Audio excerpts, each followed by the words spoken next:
JJ Redick had some very nice things to say about the Detroit Pistons and their future. We'll talk about what he said and the three things the Pistons are going to have to do to eventually make him correct in his assessment of the Pistons' future in today's episode of the Locked On Pistons podcast.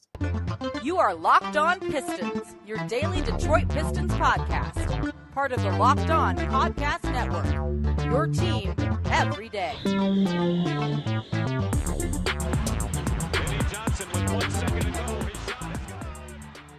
What's the deal? Welcome back to another episode of the Locked On Pistons podcast. Per usual, I'm your host, Kuka Hill. You can find me over on Twitter at Kuka Hill. I want to thank you guys for making Locked On Pistons your first listen of every single day. We are free and available on all your podcast platforms. And if you haven't already, head to the YouTube channel at Locked On Pistons. Hit that subscribe button. It's the best way to support the podcast. We're on our way to 5,000 subscribers.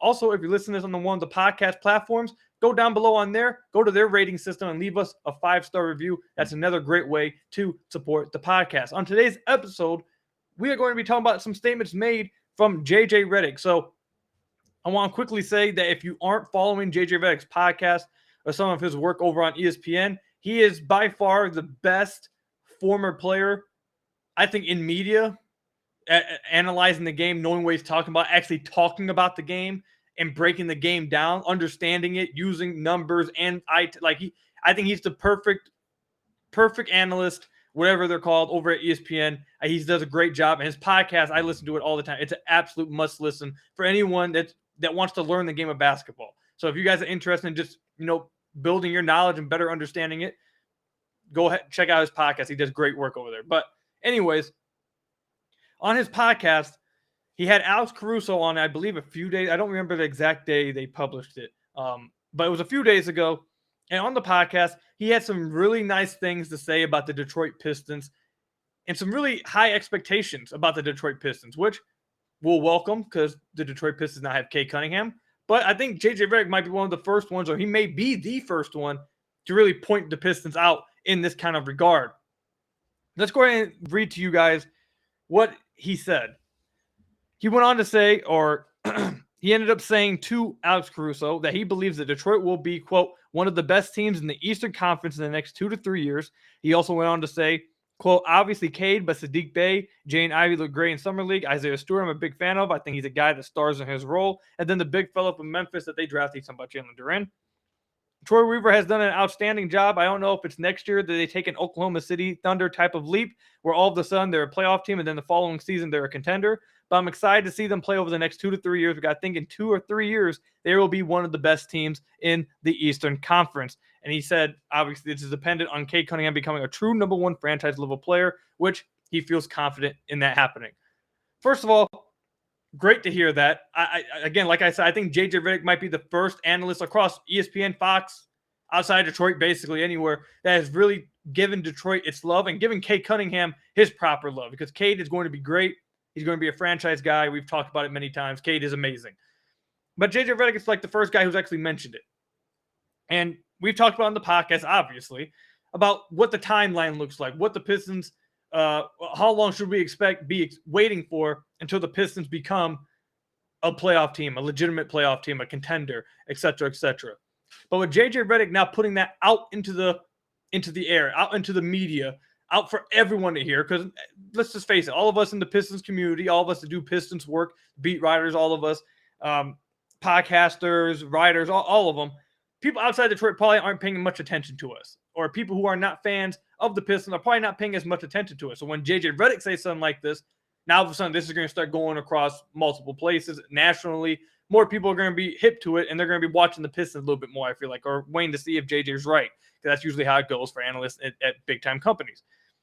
So what I want to talk about today is, what will it take? What are 3 things that the Pistons have to do to make JJ Redick correct and to actually become a contender in 2 to 3 years, become one of the best teams in the Eastern Conference in 2 to 3 years? So in 3 years from now, JJ Redick can look back now 3 years ago and be like, hey, I called this 3 years ago and they're right where I thought they would be, blah, blah, blah, all that kind of stuff. What are 3 things that they have to do?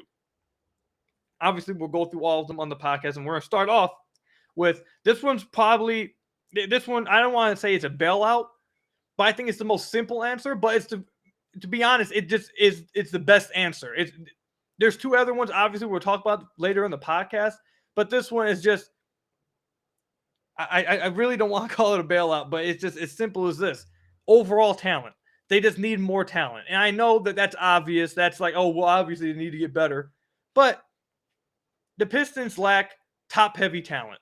I think they have to upgrade on top-heavy talent. They're going to need to get more kind of blue-chip talents, top 50 players, top 60 players, players like that on this team.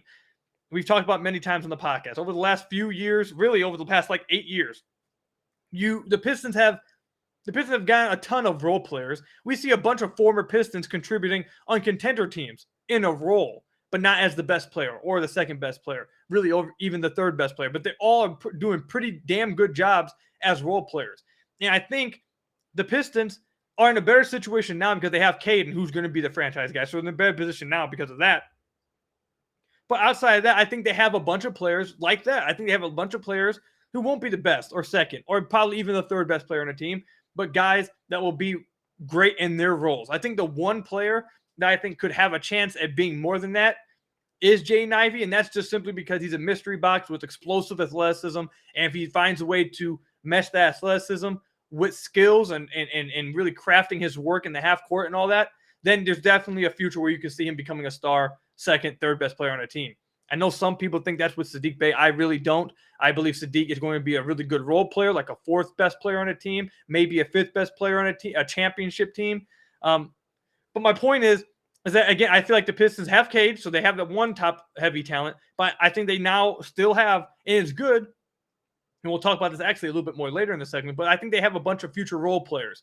And when I think people don't understand, when someone says role players now, it's not just the 8, 9, 10 guy like in 2K when you sign a guy to a contract and it's like the 8th guy on your rotation. No, role players are like the 4th best player on your team, a 5th best player on your team, your 6th man. Role player is simply just someone who's not the star, but someone who's doing a great job in a minimized role and really contributing to a team. So Saddiq Bey, I'm calling him a role player, but that's not meaning I'm saying he should come off the bench kind of thing. I think he can be a 4th best player on a basketball team, a 4th best player on the championship team, I should say. And I think that would be fine. So I think if the Pistons really want to take that step and be what JJ Redick predicted, one of the best teams in the Eastern Conference, like Eastern Conference contender, I think they're going to need some more top-heavy talent. And whether that comes from Jaden Ivey, which, again, he's a mystery box. We haven't seen him in the NBA yet, so we'll get to see what it looks like. Or if it's from the draft next year, which is what my prediction is, from getting another top pick in a stacked, absolutely stacked 2023 draft class, one of those areas, that's where it has to come from. That's the number one need. Cade needs another guy who's going to be close to his level to really take this team where they need to go. All the other guys, they're doing their roles. I think they can do their roles and be major pieces to contributing to that, to becoming a contender.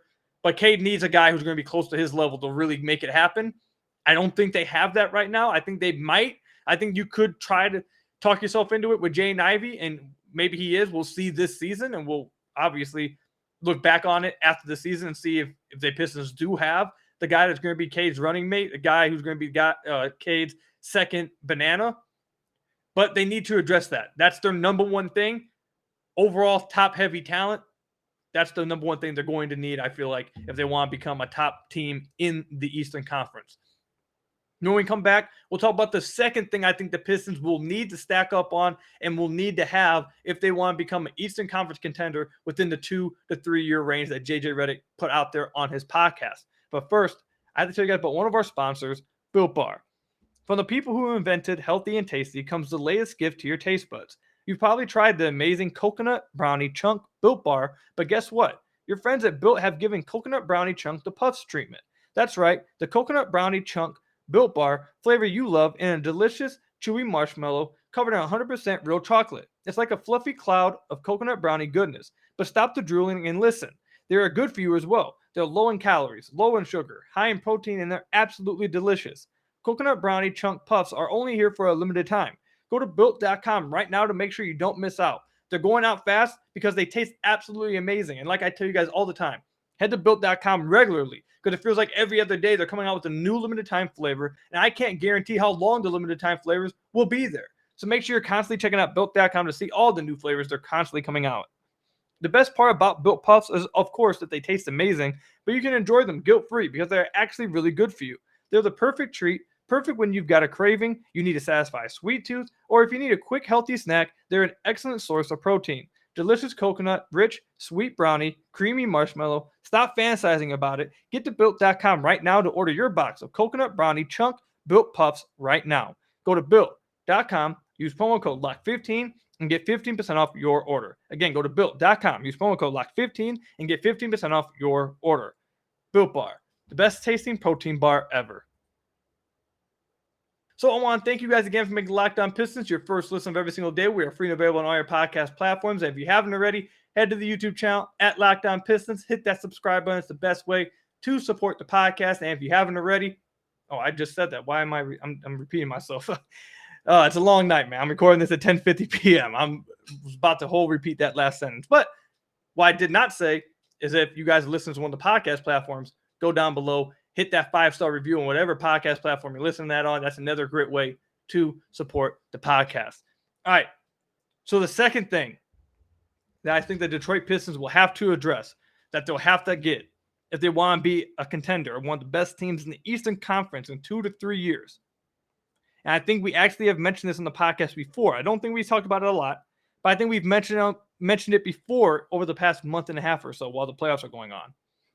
And that is two-way wings. And when I say two-way wings, I mean big 6'7", 6'8", 6'9" guys who can play offense and play defense and be the best versions of themselves in that role. If you look across the NBA, honestly, if you go back throughout the last 10 years or so, the one exception I feel like has really been Steph Curry. Steph Curry's been winning championships with Golden State, and he's not a wing, he's a guard. But even then, he's had, in 2015, he had Andre Iguodala, who was a two-way wing, played his role. Kevin Durant, obviously, or Steph Curry, whichever one you want to say was the best player on the teams. I think Steph was. But either way, those teams I don't think really count. We're not going to include those teams. But this past year's team that just won the championship, Andrew Wiggins, who was probably the second most important player on that team in this route to the championship. Great defense, played really well offensively, hustled, got rebounds, did everything you needed from your wings. And he was what's Andrew Wiggins? 6'8", 6'9", long, athletic, perfect guy to have. Look at the opposing team that they went against, the Boston Celtics. Jaylen Brown, 6'7", 6'8". You got Jason Tatum, 6'8", 6'9". Bunch of dudes off the bench. Grant Williams. You got Marcus Smart, who plays bigger than he is. And they have a bunch of other dudes on their team as well. They're absolutely stacked with big wings. You want to go and look at the first round series against the Boston Celtics and the Nets. What really destroyed the Nets? They had no wing defenders. They had no guys on the wing that could play offense and stop or at least try to defend Jason Tatum or Jaylen Brown, and they just shredded them. They were out there with KD and 4 other tiny guards, and they were just getting shredded. Anywhere you look across the league, you absolutely need wings. You look in, heck, let's go to Philadelphia. You got Embiid, obviously, with James Harden, but the one thing that it seems like they've been really lacking are wings. They have Tobias Harris. They had Danny Green, Matisse Thybulle, but it feels like that the thing that they're missing is a legitimate two-way wing on their roster. Again, you just go across the entire NBA. You go in the last 10 years. LeBron's a two-way wing. Dwayne Wade was a two-way guard, but he played a little bit bigger than he was as well. Kawhi Leonard, two-way wing, one of the best two-way guys we've seen. You go before Kobe, two-way guy. The Pistons team obviously wasn't stacked with wings, but they were stacked with a bunch of two-way guys. Michael Jordan, two-way wing. Like, NBA history says that you need two-way wings to really succeed, especially, I feel like even more in this era of basketball, because we're in the era of positionless basketball. And I feel like what people miss when people say positionless basketball, there's a common thing I see people mess up and confused about what that means. That doesn't mean, and I'm just going to use this example. This is not like, don't read too much into it. It's just obviously the one that hits closest home. Positionless basketball does not mean just because Isaiah Stewart is 6'8", means you just throw him at the center because we're playing positionless basketball no more. Now, we don't need to have 7-footers because everyone's out there 6'8", 6'9". That you can just play him at center. No. Now, he can play center. Again, don't read too much in that comparison. I was just using it because he's 6'8" and he plays for the Pistons, so we all know. Just using the closest thing to home, don't read too much into it. But what positionless basketball means, you need guys who are in like a big wing body who have the skills of a big man and a wing. It's not that you can take guys who are not that good at playing center or guys that are not that good at playing wing and just bump them up and down a position and try and make up for it. No, the reason why Draymond, which I'm going to assume that a lot of us would believe it was the catalyst to this positionless basketball, what really started to create this whole idea of playing, I guess, quote unquote, small ball. It was Draymond. And the reason why he was able to do it wasn't because he's an undersized center. It's because he's an undersized forward who can go up to the 5, play defense in the post, block shots, have big man skills, but also have a ton of guard skills, dribbling, playmaking, IQ, running an offense. That's what positionless basketball is. And that's why I think the Pistons need to stack up on. They need to stack up on guys who are two-way wings, who can guard 2s, who can guard 3s, who can guard 4s, who can space the floor as well on offense and also get to the rim.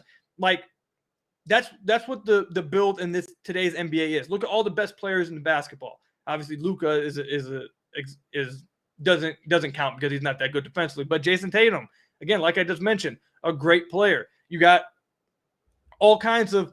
Let me pull up all the NBA teams right now, and we're going to go through all these NBA teams. Los Angeles Lakers, AD, LeBron, Golden State Warriors, Andrew Wiggins, the Boston Celtics that we just mentioned, Toronto Raptors, Scotty Barnes, OG Anunoby, Pascal Siakam, plenty more. Miami Heat, Jimmy Butler, they're slipping my PJ Tucker. I don't know why the Miami Heat players are slipping my head all of a sudden, but they have a ton of them as well. Bam Adebayo, I know he's not technically a wing, but he's a little bit of an undersized center, but he has guard-like skills. Again, just that kind of positionless basketball.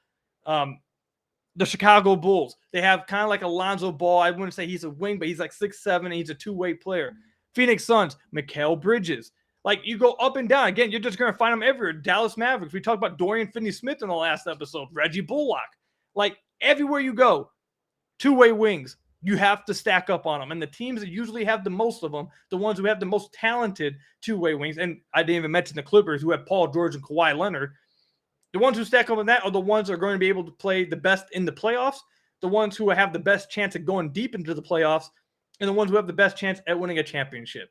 When you get to the playoffs, if you don't have two-way wings, you don't have big bodies, you don't have big 6'7", 6'8" lineups really across, and that's something I really love that Troy Weaver's done, and we've talked about that in the podcast, is that they really have a lineup. They have the luxury of running Cade at point guard, who's like 6'6", 6'7", and I've said over and over, I want them to take advantage of that and continue to have that kind of height advantage and size advantage across all positions. 6'6" at point guard, 6'7", 6'6" at shooting guard, 6'8" at small forward, 6'8", 6'9" at power forward. Like, all those things. And for this, you need big wings in the playoffs. You need guys who will be able to defend and switch in the playoffs, because playoffs is all about attacking mismatches and all about attacking weak spots on a defense. And if you don't have two-way guys, if you don't have two-way wings in the playoffs, you're going to get absolutely feasted on. So along with the fact that I said the Pistons need top-heavy talent, what else they need? They need to get more two-way wings. Sadiq Bey, a little bit streaky offensively, but we like him offensively. I think he probably averaged around 7, and this is going to be a quick preview, but we're going to have an episode or a few episodes. I think I'm going to start doing them next month, where we start predicting what next season's stat line for each player is. But I think, just to spoil it real quick, I think Sadiq probably will average around 17, 18 offensively, but he's streaky. My point is, defensively, though, he struggles. He doesn't move his feet very well on defense on the perimeter.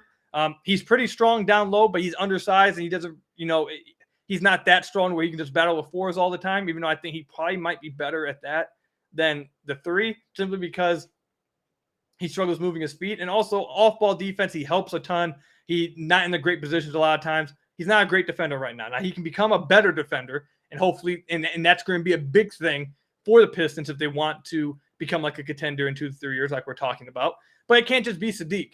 They can't just have one guy. They need to have a ton of guys. And that's another reason why I like Killian Hayes. I think Killian Hayes fits into that, whether it's off the bench, playing in a 3-guard lineup. He's the kind of player that allows you to play a 3-guard lineup, like Lonzo Ball, a bigger guard who plays bigger than he is on defense and can switch on to 1s, 2s, 3s. Heck, he's even done a really good job of switching on to 4s. Like, they need those type of players. They have one with Killian.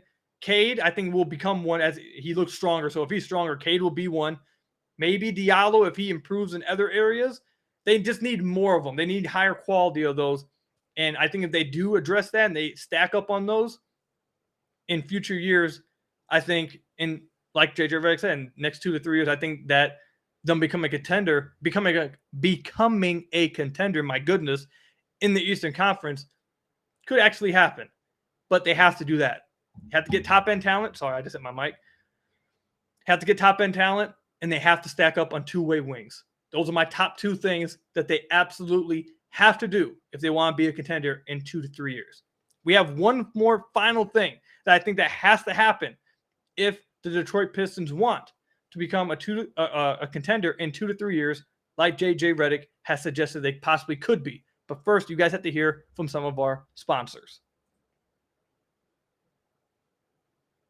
So I want to thank you guys again for making Locked On Pistons your first listen of every single day. We are free and available on all your podcast platforms. If you haven't already, head to the YouTube channel at Locked On Pistons. Hit that subscribe button. It's the best way to support the podcast. If you listen to one of the podcast platforms, go down below in their rating system and leave us a 5-star review. I'd really appreciate it. But let's go ahead and get into what I think is the third thing that the Pistons have to have happen if they want to make JJ Redick's statement of them becoming a contender and one of the best teams in the Eastern Conference in 2 to 3 years possible. Internal development. Now, again, this is another gimme, but to be honest, I feel like a lot of these things are just like gimmies. If you watch throughout the NBA, obviously, the two-way wings, I think if you just are aware of what other NBA teams or what the great NBA teams are doing, you have to have those. But like we were mentioning earlier in the podcast, you remember how I told you guys to stay tuned later in the podcast? We'll talk about that a little bit more. Like you talk about guys who are role players and will be great in their roles. That depends on this. They have to become, or they have to get better in their role. They have to develop internally. Their own players, the Pistons' own players, have to get better. Like we were just mentioning, Sadiq Bey. Sadiq Bey has to get a little bit more consistent offensively, but more importantly, he has to get much better defensively. Whether that's maybe, I'm sure we'll get a test out this year of what he's going to be. Is he better at the 4 or is he better at the 3? Either get better at moving your feet moving your feet defensively on the perimeter, playing better help side defense, knowing when to help, when not to help, not over helping, whether in that area, or battling down low, getting stronger if you have to, or if you're more comfortable down low, defending in that area. He has to get better defensively to really reach his potential of being a two-way wing, because he has the body for it. He's not that athletic, but he's strong. He holds his own. And I think that's a position, that's the role that the Pistons are probably envisioning that he needs to fill. So he has to get better defensively. There's his internal development. Isaiah Stewart, he's the perfect guy you could have, possibly. He has to improve, but he's the perfect kind of guy you're envisioning that can play the 5 and be comfortable switching out on the perimeter. But he's going to have to get better offensively, finishing around the rim, passing, playmaking, short roll passing, outside shooting, attacking guys off the dribble, knowing what to do when a guy closes out and you take a pump fake and you dribble in, making the right decisions, screening, dribble handoff screens, dribble handoff passing, all those things. He has to have internal development in order for him to be the best, like JJ Redick, to be the best in his role, which will be in a somewhat of a intimidating 5 who can switch on the perimeter and really guard the paint while also playing offensively and bringing you some value on that end as well. So you can play him at the 5, have a lineup of like 6'7", 6'8", 6'9" guys on the floor and just switch across the board in the playoffs and feel confident about it. But he's going to have to get better offensively. Killian Hayes is an X factor for the Pistons. Defensively, I feel like he's everything the Pistons want.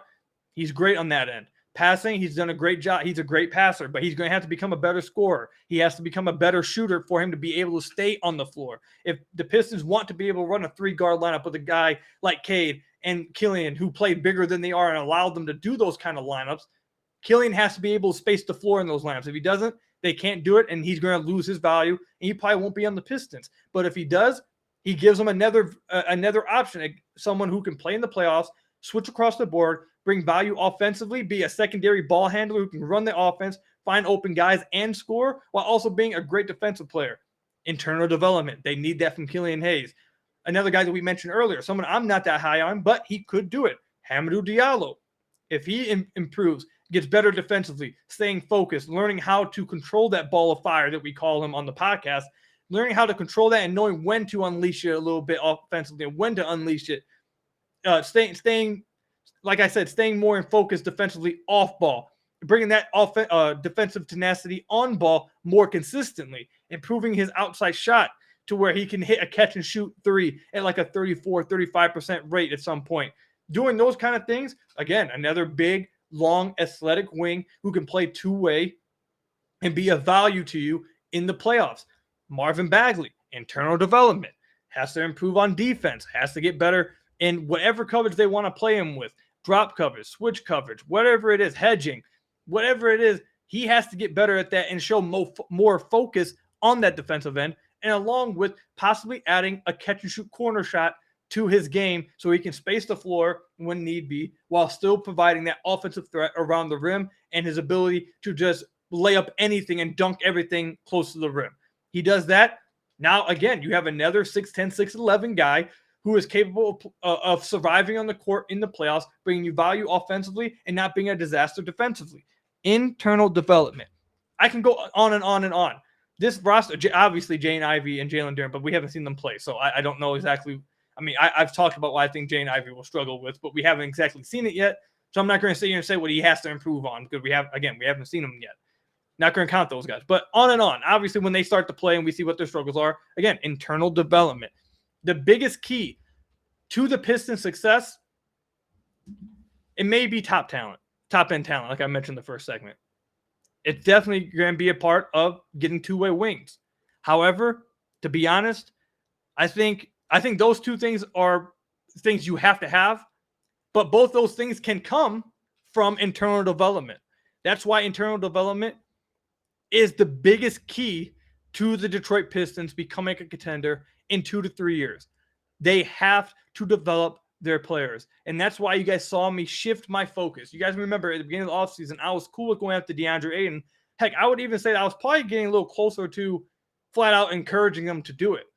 But after seeing what the moves that Troy Weaver made in the draft, how he was able to acquire Jalen Duren, how he was able to acquire Jaden Ivey as well, instead of Keegan Murray, who I really didn't like. I know he won Summer League MVP. Congrats to him, but I'm not a big fan of Keegan Murray's.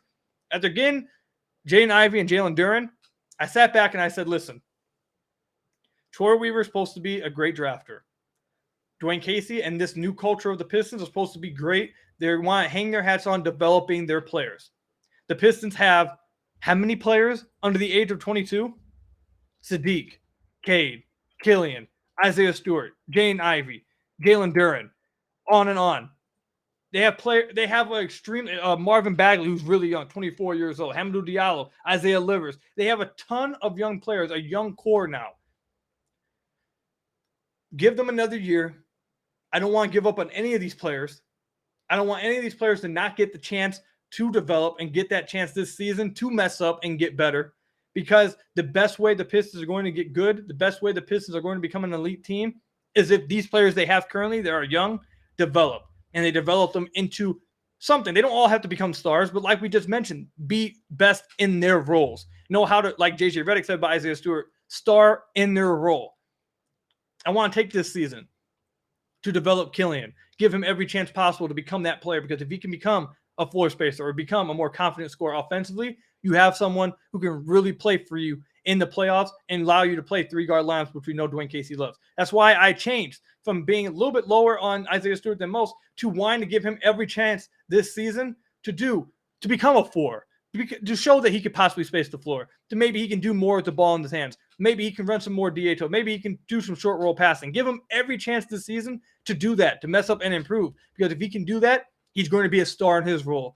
That's why I'm willing to see Hamidou Diallo get minutes if it means that taking minutes away from another veteran. Now, obviously, if it means taking away minutes from Isaiah Livers, I'd rather see Isaiah Livers. But if you can get both of the minutes, give Hamidou Diallo a chance. Let him improve. Again, because if all of these guys, and it's not just those three guys, Isaiah Livers, obviously you want to see K get better, but Jaden Ivey, Jalen Duren, Marvin Bagley, all these guys, if you can see improvement, if you can develop them and get them to be star in their roles, half those things that I mentioned in the first two segments should be covered. Two-way wings. If Sadiq Bey and Hamidou Diallo and Isaiah Livers can become those two-way wings, heck, you got three of them right there. You probably need another pretty damn good one to be closer to Cade's level, I think. But having 3 of them already in the roster, if you can develop them into that, perfect. If you can develop Jaden Ivey to be a top-end talent right next to with Cade and be his backcourt running mate, then there you go. You got that top-end talent. Now, if you draft someone next year who's also a top-end talent, now you got a big 3. So, again, those 2 things I mentioned in the first 2 segments, extremely important. They have to have them. But they very well could be answered by simply developing your own talent. And that's why I'm completely on board with not worrying about win-loss at all this season, but simply worried about developing what they have, because they could very well have a lot of the answers to this on the roster right now if they actually give all of these players a chance to mess up and get better. And let's just be honest. Everyone knows this. You talk to the Phoenix Suns, the best thing, Phoenix Suns fans, I should say, the best part is when players that you've drafted and grew yourself are the reason why you're winning championships. It's way better. Now, obviously, we'll take championships no matter what. But the players you draft and watch them when they were a kid, what they struggled with, watch them to get better and better and better to the point where they're the ones leading you to championships, those are the best championships. Absolutely. I don't care what anyone says. Obviously, again, you will take championships, but those right there have the best feeling. Seeing the kids that you watch get drafted and get better lead you to the playoffs, lead you to a playoff win, a playoff series win, all those things, that gives you the best feeling of watching basketball, best feeling of watching your favorite team. So why not try give them every chance possible to make that happen for this fan base? Those are my 3 things that I think the Pistons have to do, have to address, and have to become if they want to be a title contender in 2 to 3 years like JJ Redick thinks they possibly could be. Let me know in the comment section down below what you guys think. If you guys agree with what I said, if there's some other things that you guys would add on that I didn't mention, let me know all that in the comment section down below or over on Twitter at Kuka Hill. I want to thank you guys for making Locked On Pistons your first listen of every single day. We're available on all your podcast platforms. Make sure you guys go subscribe to the YouTube channel at Locked On Pistons. And until next time, man, I'll see you guys later. Stay safe out there and go Pistons. Peace out, everybody.